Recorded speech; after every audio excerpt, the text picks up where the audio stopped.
Bonjour et bienvenue sur Aura Podcast, un podcast dédié à la spiritualité et au monde du paranormal. Je suis Marie-Lou et je suis Orlane. Et ensemble, nous vous proposons de découvrir des âmes lumineuses et passionnantes qui nous partageront leurs aventures et leurs expériences avec le monde de l'invisible. Pour que le voile de l'ombre se lève et que la lumière s'ouvre en chacun de nous. Bonne écoute.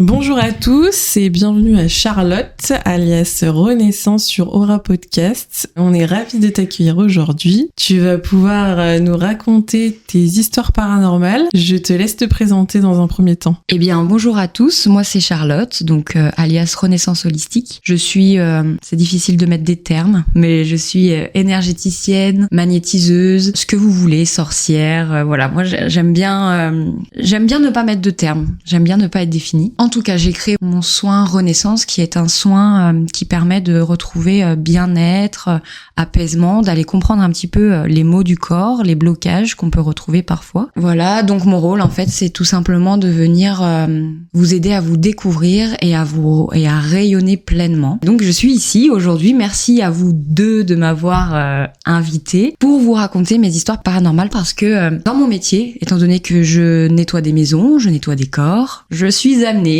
à trouver certaines choses qui peuvent faire un peu flipper. Mais aussi bien avant d'être praticienne, j'ai vécu des histoires un petit peu flippantes. C'est ce qu'on a cru comprendre. Donc tu vas pouvoir nous raconter ta première histoire. Qu'est-ce qui s'est passé? Du coup, tu n'étais pas encore énergéticienne à proprement dit? Non. J'étais pas du tout là-dedans. Mais alors en plus, pas du tout. Mon ex habitait dans une maison qui a recueilli des juifs pendant la guerre. Et c'était une maison qui était vraiment empreinte de cette énergie-là parce que déjà j'étais jamais très à l'aise et pourtant à l'époque j'étais jeune, j'avais 17 ans, c'était pas du tout au bout du jour de me dire les fantômes existent.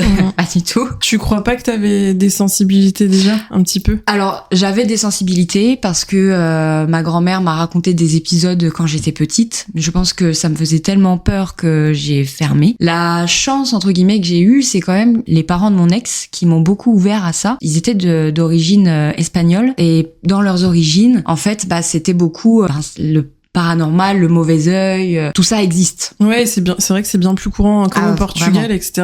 Même en Italie. Ah oui. On fait bien plus attention, je trouve, justement, à pas se porter l'œil, etc. Exactement. À faire attention. Chez eux, c'était surtout le mauvais œil qui était hyper. Ils allaient même jusqu'à, par exemple, quand quelqu'un décédait dans la famille, garder le corps dans la maison. Donc bon, niveau énergétique, on a connu. Voilà.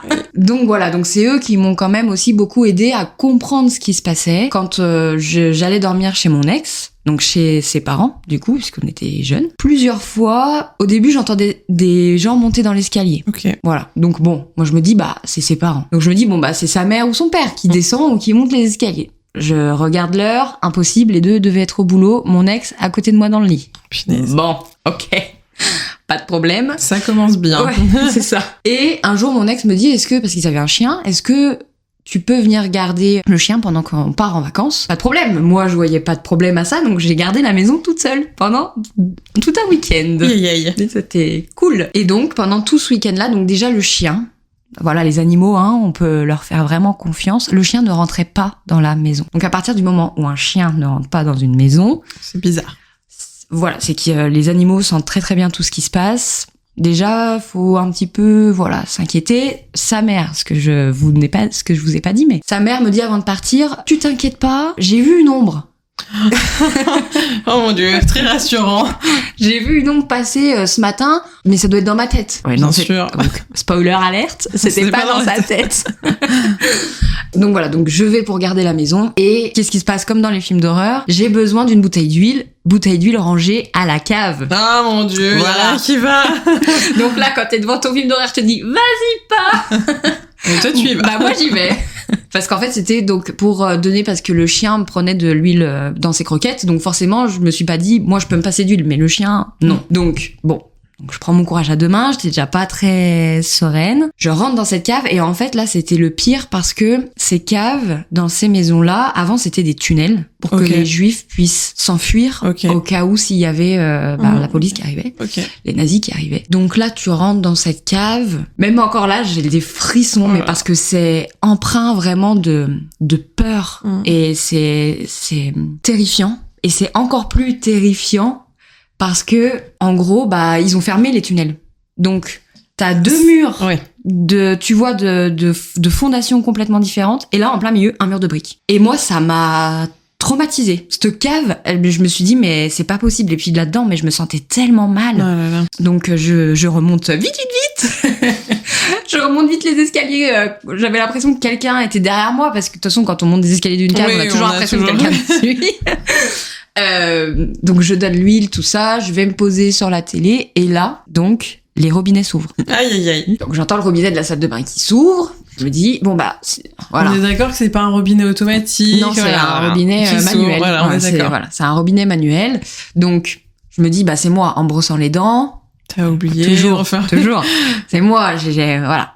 Bizarrement, je l'entends d'un coup, mais bon, peut-être que j'étais dans mes pensées, tout ça. Donc, je le ferme. Et ouvert à fond? Non, ouvert vraiment à moitié. Ouvert à moitié. Donc, un petit filet. Donc, je le ferme, je redescends, et là, j'entends des pas dans l'escalier. Pour rappel. Moi aussi, j'ai des frissons, hein. Pour rappel, je suis toute seule dans cette baraque. Et là, je me dis, ok, là, franchement, par contre, je commence à vraiment flipper. Je commence à avoir ça. Normal. Est-ce que t'as pensé à un voleur ou tu vois? Ou pas bizarrement, non. Ouais, je savais que bizarrement, j'ai pensé. Peut-être j'aurais préféré, je sais pas. Non, je crois que je préfère les fantômes aux voleurs. Oui, moi aussi.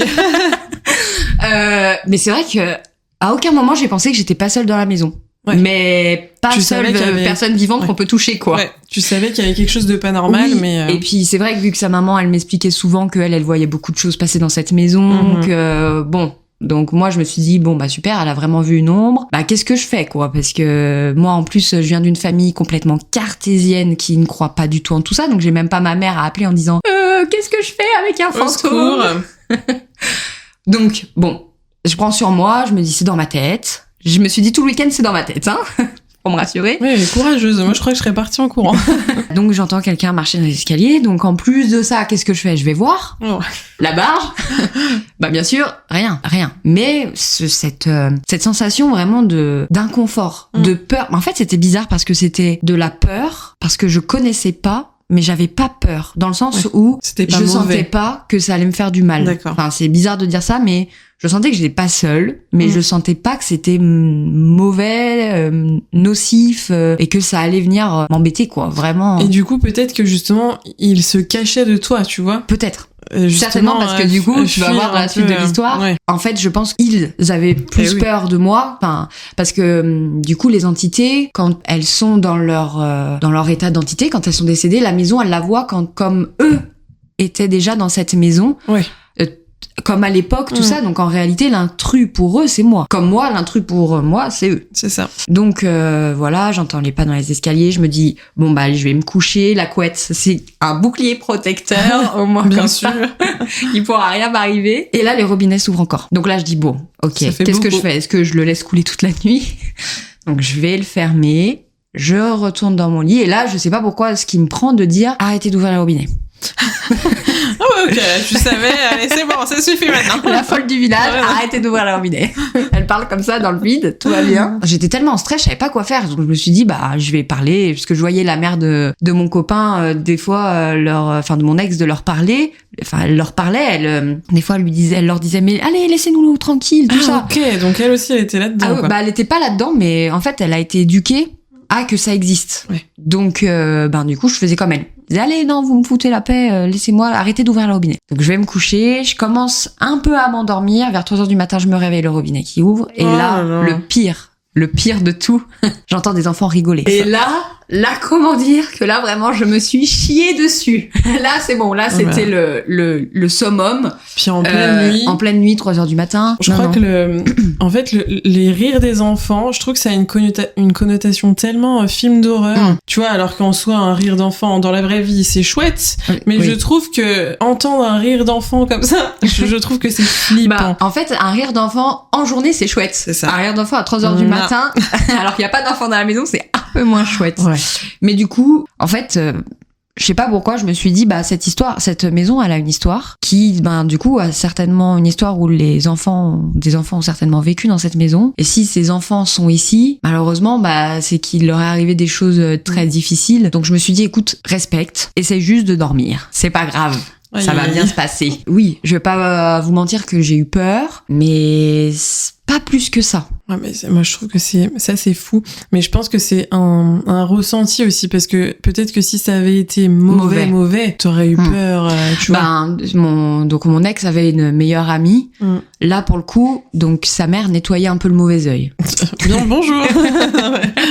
La mère de mon meilleur ami nettoyait le mauvais œil, et donc elle s'appelait Alicia. Alicia me dit, arrête pas de dire, j'ai l'impression qu'on m'a acheté le mauvais œil, j'ai l'impression qu'il y a un truc mauvais chez moi. Elle avait aussi un chien. Le chien regardait toujours dans un coin. Donc ça, voilà. Et là, pour le coup, donc je suis allée avec donc la mère de mon ex nettoyer cet appartement. Enfin, en tout cas, essayer de trouver quelque chose qui avait été laissé. Là, par contre, j'ai vraiment eu peur parce que j'ai senti que c'était vraiment mauvais. Ok.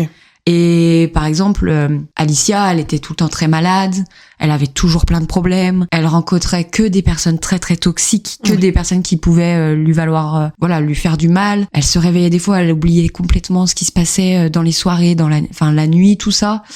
Alors que c'est pas quelqu'un comme ça de base en fait, c'est que d'un coup son comportement a changé. Donc c'est là où ça a mis la puce à l'oreille de la mère de mon ex, et elle s'est dit il y a peut-être un truc bizarre qu'il faut qu'on aille voir. Et en fait pendant 1 heure on a cherché dans son appartement un truc mauvais, quoi, quelqu'un qui aurait laissé quelque chose, un objet, quoi, ou un cheveu, quelque chose pour moi. Heureusement la magie noire je ne connais pas, donc je ne sais pas comment on fait, mais il y en a beaucoup qui l'utilisent. Il y en a beaucoup plus qu'on pense qui l'utilisent, donc protégez-vous, c'est très important. Ça, je suis d'accord. Et donc on cherche, et en fait elle avait allumé 2 bougies et elle avait fermé toute la fenêtre, et les bougies, elles faisaient que bouger, elles s'éteignaient, on devait les rallumer, elles s'éteignaient. Comme si on voulait pas que ça cherche. Là, par contre, j'ai senti que c'était hyper mauvais et ça m'a vraiment fait peur. Surtout, ce qui m'a fait peur, c'est quand on a trouvé. Parce que du coup, elle a trouvé. Et donc là, elle a trouvé une espèce de petite... c'est... Là, pour le coup, je trouve, en fait, au-delà des entités, des fantômes, c'est hyper malsain de vouloir du mal à quelqu'un. Donc moi, c'est limite ça qui me fait encore plus peur. Et de se servir des entités négatives pour pouvoir faire du mal à quelqu'un. À quel point tu veux faire du mal à la personne. Enfin, c'est ça qui est dingue. Ah ouais. À quel point, jusqu'où t'es capable d'aller. Complètement. Surtout qu'après, ils se rendent pas compte du retour de bâton qu'ils vont se prendre, quoi. Ah bah non, parce qu'il y en a qui ont aucune notion de ça. Ils se disent, mais pourquoi vouloir faire du mal à ce point-là à quelqu'un, quoi. Malheureusement, si on avait laissé ce truc dans son appartement, enfin, surtout la mère de mon ex, parce que moi, pour le coup, je m'en suis pas occupée, mais si elle avait laissé ce truc dans son appartement, qu'est-ce qu'elle serait devenue? Parce que là, elle était vraiment très très malade, elle perdait connaissance, enfin, ça aurait pu la tuer, quoi. Enfin, c'est peut-être fort, mais je pense qu'au bout, elle peut avoir un accident de voiture. C'est sûr. N'importe quoi peut arriver. Et donc, elle a trouvé une espèce de petite lettre avec une photo d'Alicia et une mèche de cheveux, et avec écrit dessus, alors ça remonte à il y a longtemps, hein, et puis moi j'ai même pas trop regardé, mais c'était comme une espèce de prière, Alicia je veux ta mort, ou quelque chose comme ça, un truc horrible. Moi pour le coup à l'époque, je me suis jamais renseignée de qu'est-ce qu'on en fait ce truc là, mais la mère de mon ex était très bien renseignée. Elle s'en est occupée, et depuis tout allait beaucoup mieux. Le chien a arrêté de regarder dans le mur. Alicia est devenue, a retrouvé une très bonne santé, est revenue comme elle était avant, et donc en fait elle avait raison. Et pourtant Alicia c'était quelqu'un qui croyait pas du tout en tout ça, pas du tout. Mais jusqu'au moment où elle s'est dit là c'est trop bizarre. Vraiment il m'arrive que des merdes. Elle a quand même eu une alerte. Ok, il y a un truc qui va pas, quoi. Ouais. Ah oui. Heureusement. Parce que puis bon, c'est vrai qu'il y a du coup elle fréquentait beaucoup la mère de mon ex, qui arrêtait pas de lui dire. On t'a mis le mauvais œil, donc peut-être qu'au bout d'un moment, elle s'est dit, au pire, on peut regarder. Qu'est-ce que ça peut faire? Au final, beaucoup de choses. Oui, ça fait froid dans le dos. Là, ces 2 petits trucs que j'ai vécu avec eux, c'était mes premières expériences paranormales où j'étais vraiment presque adulte, donc en capacité de comprendre ce qui se passe, quoi. Enfin, voilà. Et du coup, dans la maison de ton ex... Ensuite, il s'est passé des choses plus amplifiées, où vous avez réussi à faire monter les âmes vers la lumière. Ça s'est passé comment? Alors, moi, on s'est séparés. Ok. Donc, je sais pas du tout quelle est la suite de cette histoire. Il faut que tu nous appelles pour nous raconter la suite. Fun fact, du coup, il habitait à Lyon. Maintenant, il est venu habiter dans mon village. Voilà. Ah oui, d'accord. Cool. Donc, je pourrais le retrouver si vous voulez qu'il vienne parler sur le podcast. Mais non, du coup, je ne sais pas. Après, ça avait pas l'air de les déranger, quoi. Ok. Bon. Moi, je laisserai pas des entités dans ma maison. Ils ont pas conscience peut-être qu'ils sont morts, etc. Enfin, peut-être qu'ils ont besoin d'aide, quoi. C'est ça que je me dis, moi. Même s'ils sont pas mauvais et que oui, c'est chez eux, voilà. Je me dis quand même que c'est... Enfin, ouais. De mon point de vue, il faudrait les aider. Justement, à trouver la lumière. Bien sûr, mais je sais même pas s'ils habitent encore là-bas. Aujourd'hui, avec donc le travail que je fais, je pourrais être en capacité de le faire. Mais ce serait trop bizarre. Bonjour, je viens enlever les fantômes de chez vous. Oui. Ça fait 10 ans qu'on s'est pas vus, mais... Parce qu'ils habitent toujours là-bas ? Je crois. Ouais, ok. Je crois que ses parents habitent encore là-bas. C'est une cohabitation, quoi. Ouais, voilà. Ils auront pris leur marque depuis tout ce temps. Fou, c'est fou. Ça me rappelle une histoire que j'ai vécue en crèche, du coup, qui était assez particulière, que je raconte dans le 2e podcast avec Orlan, où justement, il y avait des robinets qui s'ouvraient aussi. Ouais. Les enfants jouaient avec des enfants imaginaires. Enfin, voilà. Donc, c'était fou. Ça, pareil, flippant. Ouais, et il se passait des trucs de dingue dans cette crèche. Et le matin, quand on arrive à la crèche, on disait bonjour. Ah oui. Voilà, voilà, c'était bonjour. Et le soir, on disait salut. Enfin, voilà, c'était vraiment... Ok, on le sent. Voilà. Je sais pas, j'ai lu dans plusieurs livres ou j'ai vu plusieurs vidéos qui disaient que les robinets, c'était beaucoup un truc d'enfant. Le fait d'ouvrir l'eau, c'était beaucoup un truc, parce que c'est drôle. Oui. Tu vois, d'ouvrir le robinet, c'est drôle. Oui. En tout cas, c'est ce que j'ai lu, que c'était beaucoup des présences d'enfants quand il y avait des robinets qui s'ouvraient. Oui, de jeu, quoi. Un jeu. Ouais, parce que les enfants, pour eux, clairement, c'est du jeu. Hein. Ah oui. Enfin, oui, puis ils se rendent pas compte, quoi. Non, ils se rendent pas compte du tout. Ils comprennent pas ce qui se passe, quoi. Et du coup, quand tu as commencé à t'intéresser au monde de l'invisible, etc., tu as pu nettoyer des maisons et peut-être ressentir de nouvelles choses. Oui. La toute première maison, d'ailleurs, cette histoire me suit, du coup. La toute première maison que j'ai pu nettoyer, c'est une amie qui ne croit pas du tout au paranormal, aux énergies. Elle est complètement cartésienne et elle m'a dit tiens, moi je connais l'histoire de ma maison, donc tiens, allez, je te mets, dis-moi tout ce que tu ressens et puis on verra bien ce que tu me dis, quoi. Et en fait, du coup, j'ai capté que cette maison, avant, c'était une ancienne ferme, que là où ils habitent actuellement, c'était les animaux, que les gens habitaient au-dessus, que ça m'étonnerait pas que au-dessus ils retrouvent encore des berceaux, des bouteilles, des trucs vraiment anciens. J'ai l'impression que cette maison, justement, elle a caché des juifs. Ok. Pour moi, décidément. Voilà, c'est pour ça que je dis que ça suit, quoi. Enfin. Après, faut préciser qu'on habite dans une région qui où c'est quand même été souvent le cas. On a eu beaucoup de réfugiés juifs dans notre région. Oui. Et donc pour moi, c'est une maison où, c'était une maison aussi qu'on se donnait de génération en génération. Ok. Et pour moi, c'était les premières personnes qui reprenaient cette maison sans faire partie de la famille. Donc ça venait vraiment couper quelque chose, couper un lien. Ils ont fait énormément de travaux, ils veulent pas partir. Okay. Ça fait 3 fois que j'y vais. Il y a une chambre, je ne peux pas y aller. Ah ouais. D'ailleurs, j'avais mis en story la chambre. Oui, d'accord, je me souviens très bien. Ouais. Bof. Même des personnes, par exemple, qui ne sont pas tellement là-dedans, m'ont tous dit la même chose. Oppressant. Et donc, moi, je capte quelqu'un, pas mauvais, mais quelqu'un qui attend ses enfants. Très triste. Moi, dans cette maison, j'ai ressenti beaucoup de tristesse. En fait, j'ai l'impression que ils ont été trouvés. Okay. Et j'ai l'impression qu'il y a eu du sang sur le terrain. Oh, ça me donne des frissons. Ouais, c'est vraiment terrible. C'est triste. Et comme j'ai eu comme info, cette famille va faire du bien. Parce que ça va couper, en fait. Et puis, que eux, ils ont aucune notion de tout ce qui s'est passé. C'est du meurtre, des crimes et des meurtres qu'il y a plus à voir et qui sont vraiment étrangers à tout ça. Ils ont un petit garçon qui lui respire la joie de vivre, qui est hyper dynamique. Donc je pense que ça fait beaucoup de bien à cette maison. Ouais, ça contrebalance. C'est une maison qui a connu beaucoup d'amour, on le sent, parce que c'est une maison qui les a protégés. C'était vraiment, pour moi, c'était vraiment des gens qui cherchaient à les protéger, à les cacher. Et en fait, malheureusement, ils ont failli leur mission, c'est ce que je ressens. Alors, tout est vrai. Elle m'a tout confirmé. Donc ça, du coup, maintenant, elle vient me voir en son une fois par mois. Trop chouette. Elle sait juste pas pour s'ils ont été tués sur le terrain ou pas, ça, elle a pas du tout notion de ça. Okay. Par contre, tout le reste, la disposition de la maison, elle aussi, elle se sent pas très à l'aise dans la chambre. Parfois, elle peut se sentir observée. Voilà.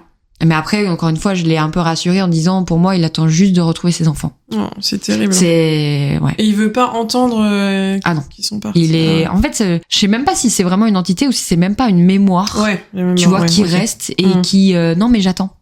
Il veille, quoi. Ouais. C'est dingue.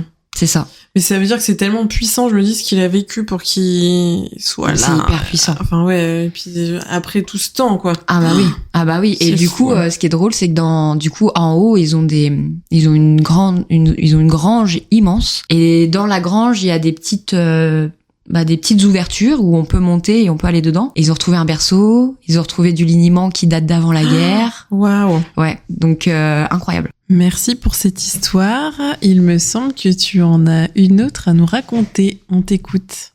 Une fois en soins, je me suis occupée d'une petite fille dont j'aurais jamais dû m'occuper. Parce que j'ai sorti un truc vraiment dégueu. Mais alors vraiment dégueu, que j'ai dû me faire aider par quelqu'un pour venir nettoyer ça. Parce que en gros, c'est une petite fille qui sa maman habitait à Cuba. Ok.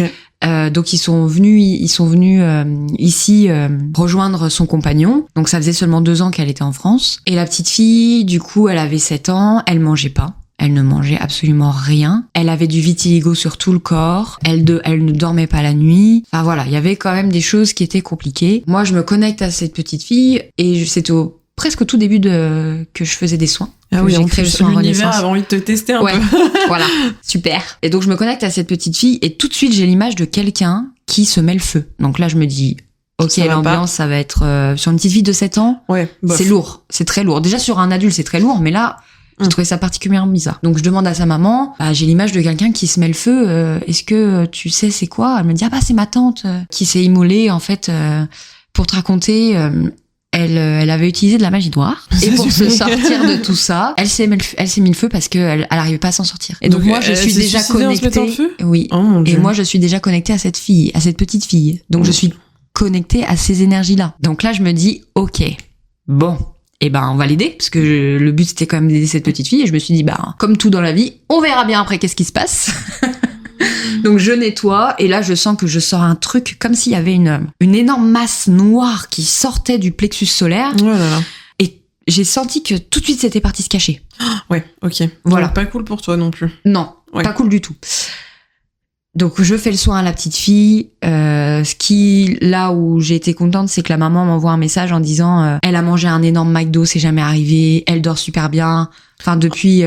C'est vrai que quand le plexus solaire est bloqué de base, pas par un truc dégueu comme ça, c'est pas top. Mais là, quand Et en fait, après donc j'ai demandé l'aide de quelqu'un qui était déjà bien plus expérimenté que moi à l'époque là-dedans. Okay. Et qui m'avait dit, en fait, c'est une malédiction qu'elles se sont données entre femmes à cause de cette tante, parce qu'elle a utilisé la magie noire. Elle m'a dit, et là, t'es venue contrecarrer cette malédiction. Ah oui, donc tu te mets en opposition. Voilà. Wow. Ah voilà. Ouais, donc et donc en fait, c'était top. pas à moi de m'en occuper, c'était soit à quelqu'un déjà de Cuba parce qu'ils connaissent ce genre d'entité, parce que moi je l'ai vu avec un espèce de gros masque rouge. D'accord. Enfin un truc que je connaissais pas. Ça dépasse mon champ de compétences et donc c'est OK. Chacun travaille ce qu'il doit travailler. Et donc elle m'aide à faire partir cette malédiction, cette chose qui avait pris possession de famille en famille. Et donc le truc drôle, elle m'envoie un message, elle me dit c'est bon, je l'ai fait partir, tout va bien, voilà. Il s'était caché dans ton placard, super. Punaise, oh mon Dieu. En plus c'est trop bien Charlotte, tu l'as ramené chez toi, mais vraiment tout ce qu'il faut faire, tu vois. Oh là là, oui. Et là, donc je me dis ok c'est cool, elle l'a fait partir et en fait il a tenu à me dire au revoir. Voilà. J'ai peur du au revoir. Donc encore une fois, comme un film d'horreur. Et d'ailleurs, depuis cet épisode-là, je n'arrive plus à mettre mon rideau de douche. Donc, je ferme mon rideau de douche pour prendre ma douche. Et là, je l'ouvre. Et en fait, je vois ce truc-là, avec le masque, me faire un espèce de me foncer dessus. Oh là là. Et là, mais j'ai eu super peur. Oui, mais après, plus rien. Mais en fait, moi, je me dis qu'il a tenu à me dire au revoir en mode, bah... Ah ouais, tu veux me faire partir? Ah ouais, t'as voulu contrecarrer mes plans. Ah ouais. Mais t'as pas eu peur qu'il rentre dans toi? Genre, non, tu l'as pas senti? Non, parce que je me protège énormément. Ouais, heureusement. Je suis très très protégée. Et justement, ce que m'avait dit la dame qui m'a aidée, elle m'a dit, il peut pas s'en prendre à toi parce que t'es beaucoup trop forte énergétiquement, t'es beaucoup trop protégée. Par contre, il peut s'en prendre à ton mec. Super. Qui, lui, en plus, ne se protège pas du tout. Il croit pas du tout en tout ça. Donc j'ai préféré éviter. Voilà. Donc voilà pour cette petite histoire qui, pour le coup, m'a bien fait flipper. Surtout quand j'ai vu que c'était parti se cacher. Là, j'ai dit, là, c'est la merde, quoi. Je me suis clairement dit ça. Ouais. Et ce qui fait peur aussi, c'est que justement, quand les personnes sont pas protégées, ce qui peut venir s'accrocher sur toi, enfin, c'est terrible. C'est terrible. Ouais. C'est terrible. C'est fou, hein.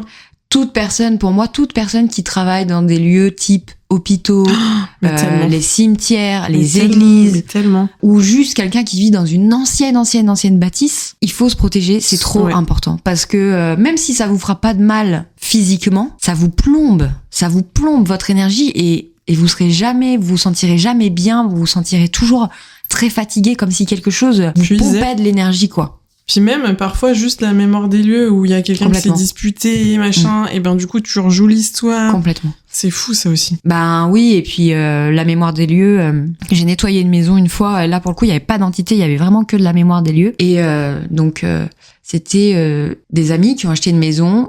Le monsieur a vendu la maison parce qu'il venait de perdre sa femme. Et quand je suis rentrée dans la cuisine, j'ai eu une sensation, mais de tristesse profonde. Et du coup, je leur ai dit, mais pour moi, en fait, cette cuisine a rappelé sa femme parce que sans elle, il pouvait pas se faire à manger. Et du coup, et c'est ce qu'il leur a dit. Il a dit, en fait, il faut que je parte de cette maison parce que je peux pas me faire à manger sans ma femme. Et j'ai senti cette tristesse. Et en fait, le problème de ça, c'est que, sur le long terme, cette tristesse, elle peut venir s'impacter dans leur couple, bien sûr, dans leurs enfants, et que dès qu'ils rentrent chez eux, ils se sentent tristes, alors qu'il n'y a pas forcément de raison, que c'est pas leur énergie. Donc c'est pour ça que c'est très important de très très souvent nettoyer les lieux, mais même sa propre maison, hein. C'est très important de toujours bien nettoyer dès que vous recevez des gens. C'est ça.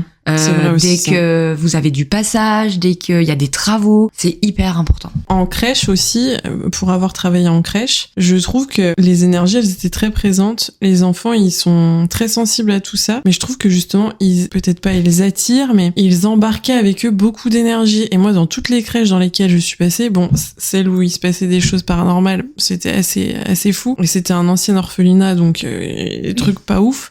Dans les autres structures, je trouve que les énergies, ça dépendait des jours forcément, mais c'était souvent très lourd. Souvent, je trouve que les pros de la petite enfance ont une sensibilité particulière. Et d'ailleurs, comme les personnes qui travaillent avec les personnes âgées et tout, bien sûr, on dit que souvent, c'est des personnes qui sont un peu passeurs d'âme. C'est fou, ça. Ouais. J'ai une amie qui travaille en réa, clairement, elle est passeuse d'âme. Oui. Parce que ils attendent tous qu'elle prenne son poste pour mourir. C'est fou, ouais. Non, mais alors qu'elle y croit pas du tout, mais elle a appelé l'ange de la mort dans son là où elle bosse.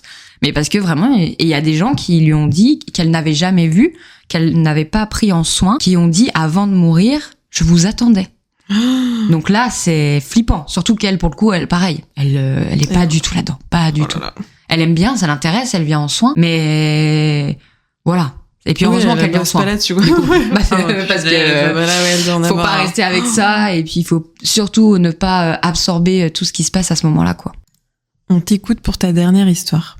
Alors pour le coup, cette histoire, elle fait pas peur. Elle est plutôt très touchante. Donc mon père m'avait offert un chat. Qui s'appelait Chaussette, qui a vécu jusqu'à 28 ans. Voilà, un chat qui a vécu très très vieux. Chaque hiver, on se disait, c'est le dernier. Et non, pas du tout. Ah ouais, 28 ans, je crois que c'est la première fois de ma vie que j'entends ça. C'est énorme. Même la veto, en fait, on l'amenait chez la veto parce que le but, c'était pas qu'elle souffre. Et même la veto nous disait, mais en fait, tout ce qui pourrait la faire souffrir est tombé. Okay. Elle a un rein qui fonctionne plus, mais l'autre a pris le relais. Elle a perdu les dents qui pourraient la faire souffrir. Tout va bien. Alors il y avait bien sûr, elle perdait la tête, elle se faisait pipi dessus. Voilà, enfin c'est une fin de vie, quoi. Ouais. Mais elle ne souffrait pas. Donc nous, on n'a jamais cherché à l'emmener se faire piquer parce que il y a pas de souffrance.